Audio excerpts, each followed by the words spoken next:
Bonjour à toutes et à tous, bienvenue dans cette édition régionale. À la une aujourd'hui, le malaise de l'hôpital public en France. Après des mois de crise et de grève des services, la situation est toujours très tendue.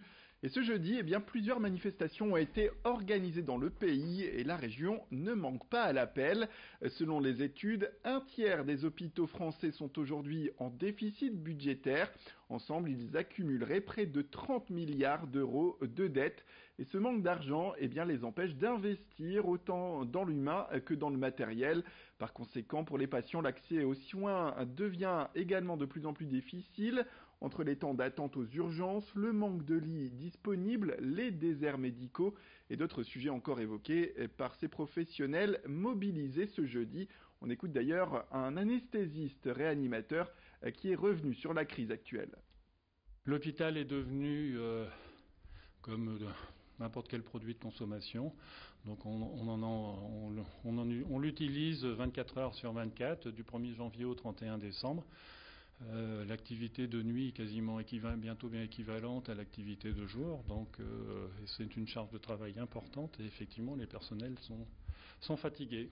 Les docteurs, on est les premiers témoins des difficultés que ressentent les patients.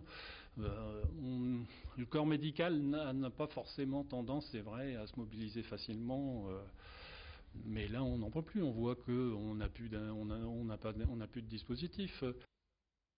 Et on écoute également cette urgentiste qui s'exprimait également sur le ras-le-bol actuel. Notre service du HCD, c'est l'unité d'hébergement de courte durée, est prévu pour accueillir des gens qui ne sont là normalement que 24 heures, voire 48 heures maximum.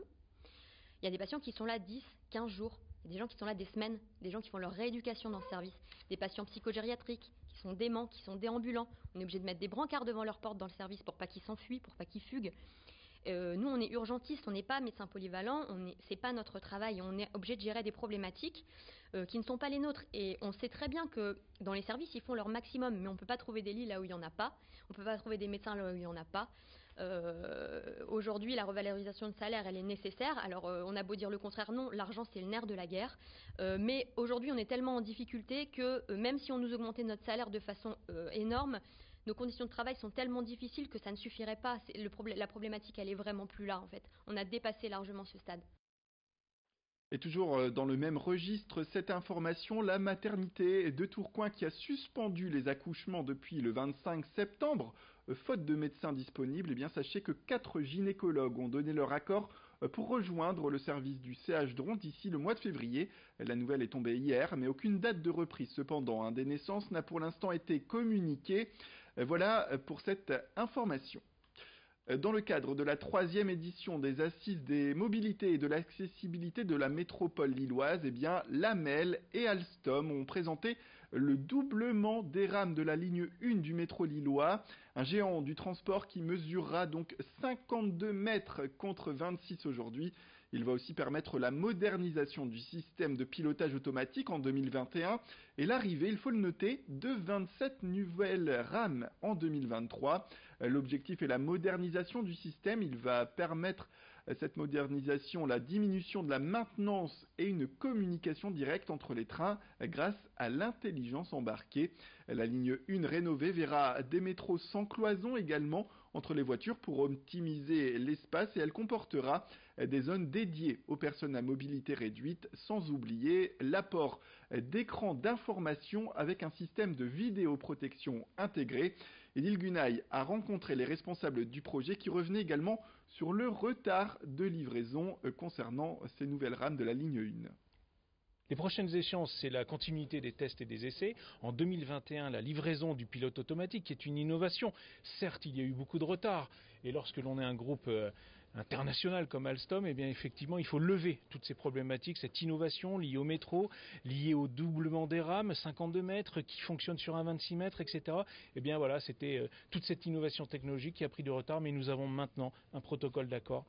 Et nous avons enfin une date de démarrage. Il y a des pénalités, donc elles sont assez conséquentes pour Alstom, mais c'est respecter le droit et le droit d'un contrat. Je pense que chacun a montré comme ça que ce projet était important. Et donc on a reconnu une partie de nos retards. Mais bon, voilà, j'espère que maintenant on est engagé dans un nouveau planning après ce protocole et que ce sera pour la satisfaction de tout le monde. Dans cette édition, on parle d'un tout autre sujet pour parler innovation et mettre en avant l'ingéniosité de certains étudiants. Et si vous avez déjà connu certains lendemains de soirée difficiles, eh bien voici peut-être le remède miracle à la célèbre gueule de bois. Sur la base d'un ingrédient bien connu en Corée du Sud, la poire nashi. Eh bien, 2 étudiants lillois ont imaginé un flacon de 100 ml à boire avant de dormir. Un mélange d'une trentaine d'ingrédients et de vitamines qui vont aider, selon eux, à diminuer les effets négatifs d'une soirée arrosée. Attention, ce n'est pas non plus pour inciter à boire de manière déraisonnable, selon eux. Ils le rappellent, les premiers résultats sont certes concluants, mais ces 2 étudiants se défendent de toute apologie de l'alcool. L'alcool, qu'on rappelle, elle doit être consommée avec modération. Explication en tout cas concernant ce nouveau produit qui est de la région, avec cette interview. L'ingrédient principal est la poire nashi. C'est une variété de poire qui pousse exclusivement en Corée du Sud et elle favorise l'élimination de l'alcool en agissant sur 2 enzymes.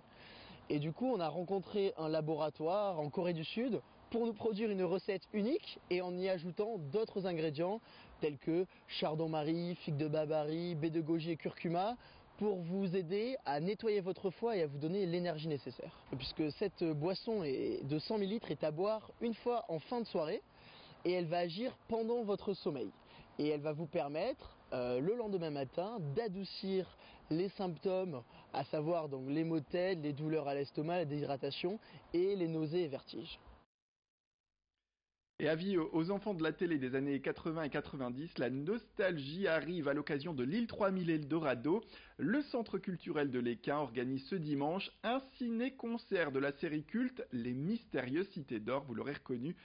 Si vous voyez ces images, la première séance de 16h est déjà complète, mais il reste des places pour celle de 19h. Pour rappel, la série plonge le spectateur au temps des Incas. Elle raconte l'histoire d'Esteban, un orphelin qui part à la conquête du Nouveau Monde à la recherche de son père et qui va rencontrer ses 2 fidèles amis. Vous les connaissez peut-être, Zia et Tao. L'équipe du centre et les musiciens sont menés par Simon Fache avec un spectacle qui dure 1h15. Voilà pour cette information. C'est la fin de cette édition. Merci à toutes et à tous de nous avoir suivis. Restez avec nous, l'information continue, vous le savez, avec un prochain flash au prochain quart d'heure.